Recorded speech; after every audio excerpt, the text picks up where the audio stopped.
Film की शुरुआत में एक बहुत बड़ी कंपनी की मीटिंग को दिखाया जाता है। ये कंपनी ब्यूटी प्रोडक्ट बनाती है और इस कंपनी का ओनर यानी मालिक जॉर्ज होता है। अब जॉर्ज की कंपनी ने एक ऐसी क्रीम बनाई है जो एंटी एजिंग होती है। यानी कंपनी इस क्रीम को लॉन्च करने के बाद ये दावा कर सकेगी कि इस क्रीम को लगाने के बाद लोगों के चेहरों पर इनकी उम्र ज़्यादा नहीं दिखेगी। आज से पहले इस कंपनी के जितने भी प्रोडक्ट थे, इन सब की ब्रांड एम्बेसडर जॉर्ज की बीवी लॉरल थी। लेकिन अब जॉर्ज लॉरल की जगह किसी और को मॉडल एम्बेसडर बना देता है, जिसको सुनकर लॉरल बहुत जेलस फील करती है। लेकिन लॉरल सबके सामने ये जाहिर करती है कि इसे कोई फ़र्क नहीं पड़ता। अब इसी कंपनी में हम एक और लड़की को देखते हैं जिसका नाम पेशेंस फ़िलिप है, और ये यहाँ प्रोडक्ट के बॉक्सेस के डिज़ाइन बनाती है। और जॉर्ज इसे अपने पास बुलाता है और कहता है कि जो नई क्रीम के बॉक्सेस के लिए तुमने डिज़ाइन बनाया है वो मुझे बिल्कुल पसंद नहीं आया, और कल तक तुमने अच्छा सा डिज़ाइन नहीं बनाया तो मैं ये जॉब किसी और को दे दूँगा। पेशेंस ये सुनकर परेशान होती है और घर आने के बाद वो बॉक्सेस के लिए नए डिज़ाइन बनाना शुरू कर देती है। तभी वो देखती है कि इसकी खिड़की पर एक बिल्ली है, और अगले ही पल वो बिल्ली इस बिल्डिंग के ऊपर चली जाती है। पेशेंस को लगता है कि बिल्ली वहाँ पर फंसी हुई है, इसलिए वो बिल्ली को बचाने के लिए ऊपर चढ़ जाती है। लेकिन अचानक ही पेशेंस का पाँव फिसल जाता है। तभी वहाँ नीचे एक पुलिस वाला आता है जिसका नाम टॉम होता है, और इसे लगता है कि वो लड़की शायद खुदकुशी करने जा रही है, और वो उसे वहीं पर रुकने का कहता है और जल्दी से बिल्डिंग के ऊपर आता है और वो पेशेंस को गिरने से बचा लेता है। अंदर आने के बाद टॉम इसकी बिल्ली को देखता है तो समझ जाता है कि पेशेंस बिल्ली को बचाने के लिए वहाँ तक गई थी। इसके बाद ये दोनों एक दूसरे से बातें करते हैं और फ्लिप जल्दी से ऑफिस के लिए यहाँ से निकल जाती है। लेकिन जाते हुए इसका पर्स वहीं गिर जाता है, और टॉम इसका पर्स लुटाने इसके ऑफिस में चला जाता है, जहाँ वो फ्लिप से काफ़ी देर बातें करता है।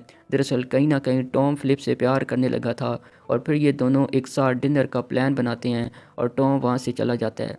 पूरा दिन काम करने के बाद पेशेंस आखिर बॉक्स के डिज़ाइन को बना ही लेती है, और जिस आदमी को इसने ये डिज़ाइन हैंड ओवर करना था वो आज ऑफिस नहीं आया था। इसलिए फ़्लिप खुद ही डिज़ाइन हैंड ओवर करने कंपनी की लैब में चली जाती है।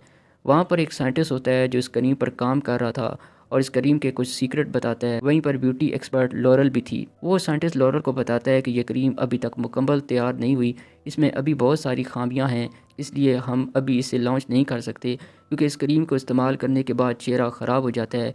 और वो स्क्रीन पर कुछ तस्वीरें दिखाता है, और ये सारी बातें फ़्लिप भी सुन रही होती है।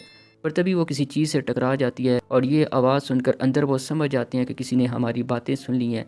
तभी फ़्लिप वहाँ से भागकर एक टनल में छुप जाती है। लेकिन लॉरल ने फ़्लिप को भागते हुए देख लिया था, और जब इसे पता चलता है कि पेशेंस इस टनल में है तो इस टनल का मेन डोर बंद करवा कर इसमें पानी छोड़ देती है, और पेशेंस पानी में डूब कर मर जाती है। जहाँ पर वही बिल्ली जिसकी पेशेंस ने जान बचाई थी वो इसे किनारे पर ले आती है, और वो पेशेंस के ऊपर चढ़कर इसके होंठों को सूंघती है, और अगले ही पल पेशेंस दोबारा से ज़िंदा हो जाती है। इसकी आंखों की पुतलियों का साइज़ भी बदल जाता है, और अब पेशेंस के अंदर बिल्ली की सारी शक्तियाँ आ जाती हैं, और वो अब दूर की चीज़ों को भी वाज़ह देख रही होती है। अब इसे अपने बॉस को वो डिज़ाइन डिलीवर करना है, इसलिए वो जल्दी अपने घर को पहुंचती है, पर वो बिल्ली की तरह छलांगे लगाकर अपने अपार्टमेंट में चढ़ जाती है। इसे नहीं पता होता कि इसके साथ क्या हुआ है। इसके बाद वो जब अपने ऑफिस में जाती है तो उसे पता चलता है कि इसके बॉस ने इसकी जॉब किसी और को दे दी है। इसके बाद वो टॉम से मिलने जाती है। ये दोनों चाय पीते हैं और एक साथ बास्केटबॉल खेलते हैं, मगर पेशेंस पहले से ज़्यादा फुर्तीली हो चुकी थी, और ये सारी चीज़ें देखकर टॉम भी काफ़ी हैरान था। अब पेशेंस वापस अपने घर आ जाती है, और तभी वो इस बिल्ली को देखती है। पेशेंस को लगता है कि इस बिल्ली की वजह से ही इसके अंदर ये अनजान ताकतें आई हैं। अब इस बिल्ली के गले में जो बेल्ट होता है तो इसमें बिल्ली के मालिक का ड्रेस होता है, और पेशेंस फ़ौरन बिल्ली के मालिक के घर पहुंच जाती है, जहां इसे पता चलता है कि ये कोई मामूली बिल्ली नहीं है, बल्कि इस बिल्ली में ये ताकत है, ये किसी भी मरी हुई लड़की को ज़िंदा कर सकती है। तभी पेशेंस को पता चलता है कि इस रात इस बिल्ली ने ही इसे दोबारा ज़िंदा किया था। फिर बिल्ली की मालकिन इसे एक मास्क देती है और कहती है कि अपनी ताकतों को सही इस्तेमाल करो। घर आने के बाद पेशेंस की दोस्त इसे एक ड्रेस गिफ्ट करती है जो कि कैट वूमैन का ड्रेस था। फिर इसी रात पेशेंस बाइक पर बैठकर टॉम से मिलने जा रही होती है कि तभी रास्ते में से कुछ चोर दिखाई देते हैं जो कि एक सोने की शॉप को लूट रहे थे। यहाँ पर पेशेंस इन सभी चोरों को बहुत मारती है और वो सारी ज्वेलरी लेकर अपने घर आ जाती है। अगली सुबह से ये एहसास होता है कि इसे ये ज्वेलरी अपने साथ नहीं लानी चाहिए थी, इसलिए वो सारी ज्वेलरी एक बैग में डालकर इसमें सॉरी लिखकर पुलिस स्टेशन भिजवा देती है। इसके बाद वो अपनी दोस्त के पास जाती है, जहाँ पर इसे पता चलता है कि करीम में कमियां और खामियां होने के बावजूद भी कंपनी इसे लॉन्च करने जा रही है। इसलिए ये रात दोबारा कैट वूमैन वाला ड्रेस पहनकर इसी लोकेशन पर जाती है जहाँ पर यह करीम बनाई जा रही थी, और तभी वो देखती है कि इस करीम के साइंटिस्ट की लाश पड़ी हुई है। और तभी वहाँ पर एक गार्ड आ जाता है, और पेशेंस को देखने के बाद इसे ऐसा लगता है कि इसने ही साइंटिस्ट को मारा है, और इसी वजह से वो अलार्म ऑन कर देता है और वहाँ पर सारे गार्ड आ जाते हैं और कैट वूमैन किसी भी तरह यहाँ से भाग जाती है। और यहाँ से भागने के बाद पेशेंस सीधा लॉरल के पास जाती है और इससे पूछती है कि जब ब्यूटी क्रीम में बहुत सी खामियां और इसके साइड इफ़ेक्ट हैं तो कंपनी इसे मार्केट में क्यों लॉन्च करने वाली है। लॉरल कहती है कि इसमें मेरा कोई हाथ नहीं है, इसे सब कंपनी के ऑनर यानी इसका पति जॉर्ज कंट्रोल करता है। कैट वूमैन कहती है तो तुम्हें अपने पति पर नज़र रखनी चाहिए।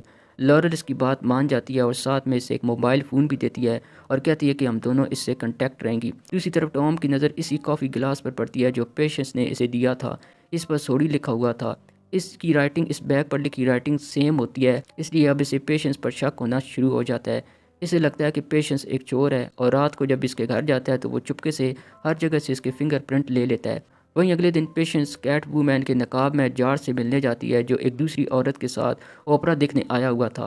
और जब वो इसे इस करीम के बारे में पूछती है तो वो बताता है कि मुझे इस बारे में कुछ नहीं पता। ये सुनकर वो काफ़ी हैरान होती है और अब वो फिर से लॉरल के पास जाती है तो लॉरल कहती है कि मैंने जॉर्ज के ख़िलाफ़ सारे सबूत इकट्ठे कर लिए हैं, वो सब वहाँ इस सोफ़े के पीछे हैं। और जब पेशेंस वहाँ पर जाती है तो देखती है वहाँ पर जॉर्ज मरा हुआ है। दरअसल लॉरल ने ही अपने पति को पहले से ही मार दिया था क्योंकि वो इससे बेवफाई कर रहा था और लॉरल ही इस करीम को लॉन्च कर रही थी ताकि वो जॉर्ज की कंपनी को बर्बाद कर सके।